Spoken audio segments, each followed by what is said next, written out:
안녕하세요. 아열람 장한식입니다. 저는 역사와 문명에 관한 이야기를 좋아합니다. 우리 후손들에게도 역사와 문명에 관해서는 바르게 전달해야 한다고 생각합니다. 오늘 여러분과 함께할 내용의 책은 이야기 한국사라는 책 속의 트로이 전쟁 편으로 아침을 열겠습니다. 스파르타 왕의 아름다운 왕비 헤레네가 트로이 왕자 파리스의 유혹에 빠져 남편과 딸을 버리고 트로이로 건너간 사건이 일어났다. 스파르타 왕 메텔라우스는 모욕을 도저히 참을 수가 없었다. 어찌하면 좋단 말인가? 메텔라우스는 자기 형이며 그리스에서 가장 강한 나라였던 미케네 왕국의 왕인 아가멤논을 찾아갔다. 형님, 제 아내를 되찾도록 해주십시오. 동생의 말을 들은 아가멤논은 고개를 끄덕였다. 이것은 그리스 전체의 수치다. 이번 기회에 트로이를 단단히 혼내주어야겠다. 아가멤논은 그리스의 여러 나라의 사신들을 보내어 트로이 공격에 힘을 합쳐달라고 부탁하였다. 그러자 그리스의 여러 나라의 왕들은 찬성을 하였다. 그리스의 왕들은 지각기 군대를 이끌고 보에오티아 지방의 항구인 아울리스로 집결했다. 메넬라우스의 아내는 헤레네였다.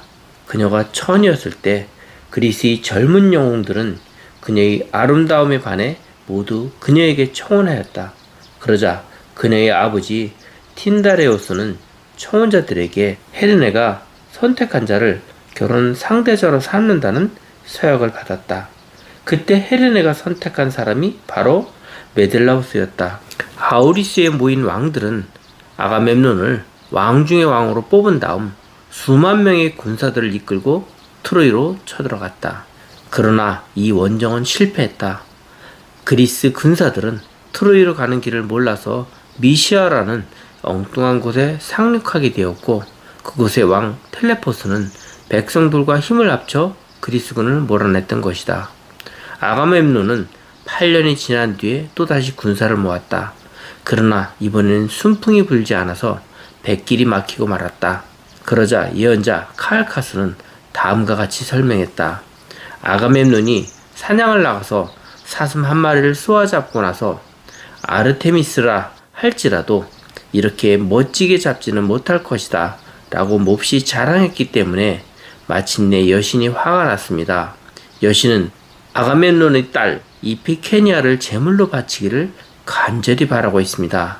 아르테미스는 그리스 신화에 나오는 달의 신, 사냥의 신 등으로 불리는 여신으로 이 여신의 노여움을 사서 백길이 막혔다는 것이었다. 아가멤논은 그의 말을 듣고 처음에는 깜짝 놀랐다. 산 사람을 제물로 바치다니, 그것도 왕 중의 왕인 아가멤논의 딸을. 이것은 엄청난 일이었다. 아가멤논은 예언자의 말에 따라 자신의 딸을 제물로 바쳤다. 그제야 바다에는 비로소 순풍이 불기 시작했고 함대는 순조롭게 항해하여 트로이에 무사히 도착할 수가 있었다. 하지만 전쟁이 시작된 지 9년이 지나도 좀처럼 승부가 나지 않았다. 그것은 올림푸스의 신들이 양편으로 나누어 제각기 어느 한편을 도왔기 때문이었다. 파리스와 헤레네가 도망간 지 10년째로 접어들었을 때였다. 이때 그리스군 총사령관 아가멤논과 명장인 아킬레스와의 사이가 나빠지게 된 사건이 일어났다. 그 원인은 여자 포로 때문이었다. 아가멤논의 여자 포로 중에 그리세이스라는 여자가 있었는데 이 여자는 아폴로의 신관 그리세스의 딸이었다. 늙은 신관은 아가멤논을 찾아와서 딸을 돌려달라고 애원했다. 아가멤논이 이를 거절하자 신관은 태양의 신인 아폴로에게 간절히 기도를 하였다. 마침내 신관의 기도가 아폴로에게 통했던지 그리스군의 진영에는 무서운 전염병이 돌았다. 여기에 대해 예언자 카알카스는 그리세스의 딸을 돌려보내야 합니다. 아폴로의 벌로 전염병이 나도는 것입니다. 하고 말했다. 아가멤논은 화가 났지만 예언자의 말에 따를 수밖에 없었다. 아가멤논은 예언자의 말을 전한 아킬레스에게 조건을 걸었다. 포로는 돌려주겠다. 그 대신 자네 포로인 프리세이스란 여자를 나한테 줘야 하네. 아킬레스는 참으로 어이가 없었다. 줬소. 그 대신 나는 이 전쟁에서 곧장 손을 떼겠소. 아킬레스는 곧장 자기 진지로 돌아가 버렸다. 그 뒤 전세는 트로이 쪽으로 기울어져서 아킬레스가 없는 그리스군은 계속 패하였다.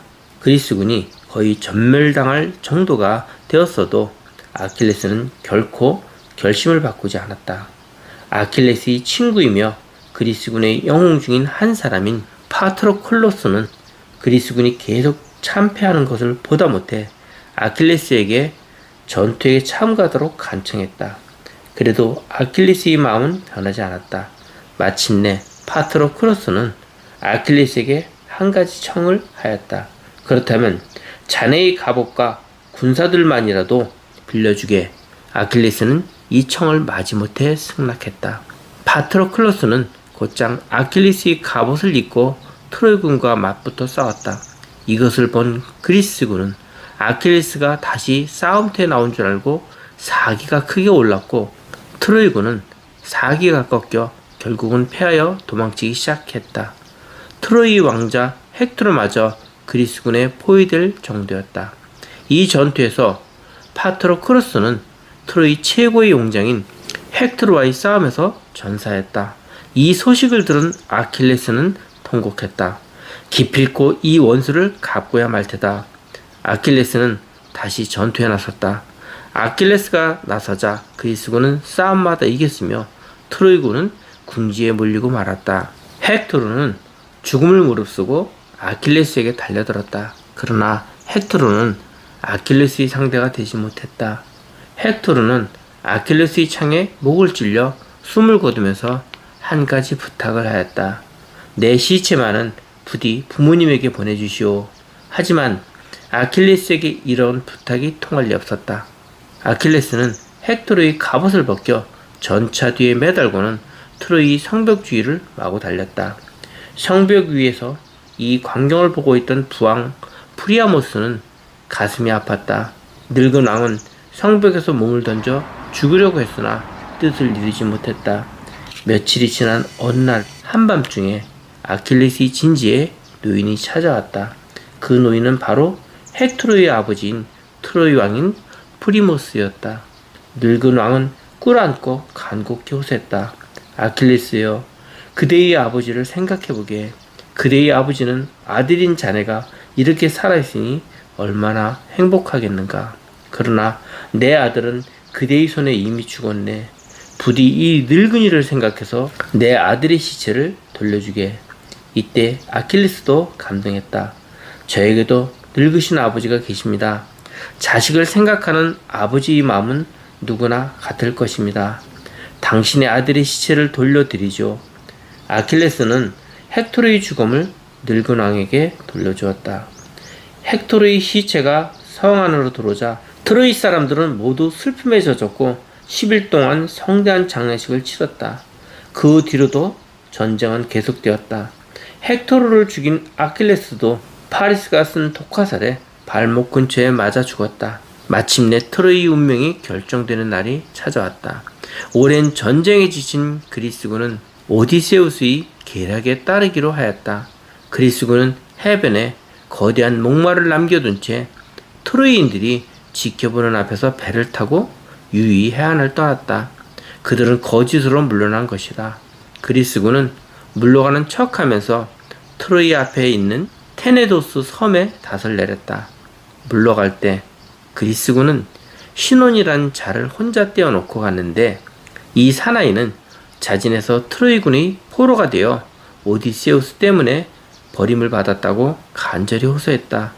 이때 시논의 목마는 그리스인이 여신 아테나에게 바친 것이고, 목마를 크게 만든 것은 트로이인이 성 안으로 끌어가지 못하게 하기 위한 것이며, 목마를 성 안으로 끌어가지 못하게 한 이유는 그것을 끌어가면 트로이를 함락시키지 못하기 때문이라고 그들에게 넌지시 알려주었다. 트로이인들은 그의 말을 믿고 매우 기뻐하며 성벽을 크게 부순 뒤 목마를 성 안으로 끌어들였다. 그리고는 잔치를 크게 베풀어 술을 마시고 춤을 추었다. 이때 신호는 횃불을 켜들고 그리스군에게 신호를 보냈다. 그러자 그리스군은 다시 트로이에 상륙하여 사방에서 공격했다. 자, 우리 모두 쳐들어가자. 트로이군을 쳐부수자. 목마 속에 숨어있던 병사들이 갑자기 몰려나와 순식간에 성문을 점령했다. 트로이는 눈 깜빡할 사이에 불바다가 되었으며 그 찬란했던 문화도 잿더미가 되어버렸다.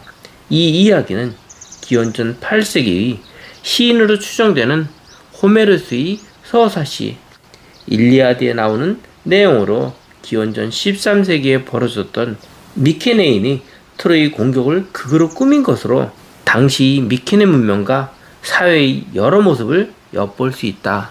이야기 한국사 중에서 트로이 전쟁은 책에서, 영화에서 여러 번 접했습니다. 트로이 전쟁은 아름다운 헬렌의 왕비를 유혹한 트로이 왕자 파리스에 의하여 일어나서 나라가 멸망을 하는 것을 보았습니다. 구약성경 10계명의 10번째 내 이웃의 집을 탐하지 말지니라. 내 이웃의 아내나 그의 남종이나 그의 여종이나 그의 소나 그의 낙이나 무릇 내 이웃의 소유를 탐하지 말라 라는 말씀처럼 우리 모두가 성실한 삶을 살아서 축복을 받는 사람이 되시길 바랍니다. 감사합니다.